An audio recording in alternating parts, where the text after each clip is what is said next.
श्रीरामपूरकरांच्या 4 दशकांच्या स्वप्नाची रविवारी पूर्तता झाली।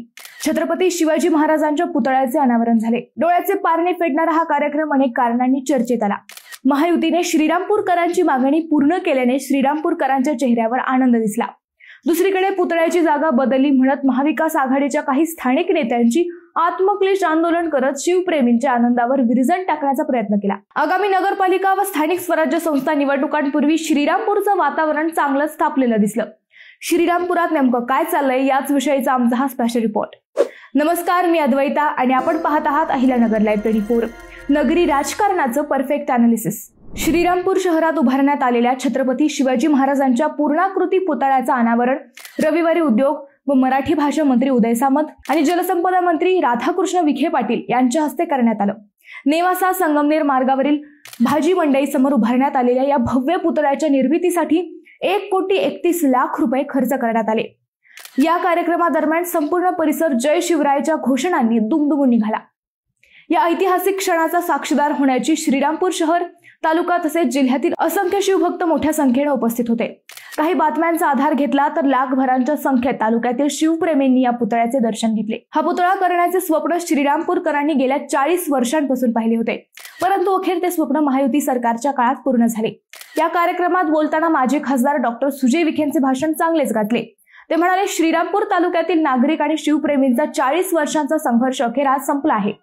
शहरात छत्रपती शिवाजी महाराज यांच्या पुतळ्याचं भव्य अनावरण करण्यात आलं। या ऐतिहासिक सोहळ्यात सहभागी होता आलं हे माझं भाग्य समजतो। गेल्या 4 दशकांपासून छत्रपती शिवाजी महाराजांचा पुतळा श्रीरामपुरात उभारला जावा यासाठी शिवप्रेमी आणि नागरिक सातत्याने प्रयत्नशील होते। अखेर तो दिवस उजाडला असून आजचा दिवस विजयाचा आणि अभिमानाचा क्षण आहे असं सुजय विखे यांनी सांगितलं। या पुतळ्याच्या उद्घाटनाच्या आदल्या दिवशी महाविकास आघाडीच्या ठाकरे गटाच्या कार्यकर्त्यांसह काही स्थानिक नेत्यांनी आत्मक्लेश आंदोलन केलं। त्यात ससाणे व आमदार ओगलेही सहभागी झाले। हाच धागा पकडून सुजय विखेंनी त्यांच्यावरही टीका केली। विखे म्हणाले, 40 वर्षे मुद्दे प्रलंबित राहतात, ते संपले पाहिजेत। ज्या महामानवामुळे आणि महापुरुषांमुळे आपलं अस्तित्व आहे त्यांना जर आपण जागा द्यायला विलंब लावत असू तर ते योग्य नाही। 40 वर्षांपासून श्रीरामपूर शहरातील छत्रपती शिवाजी महाराजांच्या पुतळ्याचा प्रलंबित असलेला विषय महायुती सरकारनं आज मार्गी लावला। डॉक्टर बाबासाहेब आंबेडकर यांच्या स्मारकाचा विषयही मार्गी लावला आहे। डॉक्टर आंबेडकरांचं स्मारक उभारण्यासाठी अनेक आंदोलनं करण्यात आली, मात्र जिल्ह्याचे पालकमंत्री राधाकृष्ण विखे पाटील यांनी डॉक्टर बाबासाहेब आंबेडकर यांच्या स्मारकासाठी 1.5 कोटी रुपयांचा निधी वर्ग केलाय। पुढील 6 महिन्यात हे स्मारक पूर्ण होईल। खोटी आश्वासनं देऊन वर्षानुवर्षे विषय प्रलंबित ठेवणारे आम्ही नाही।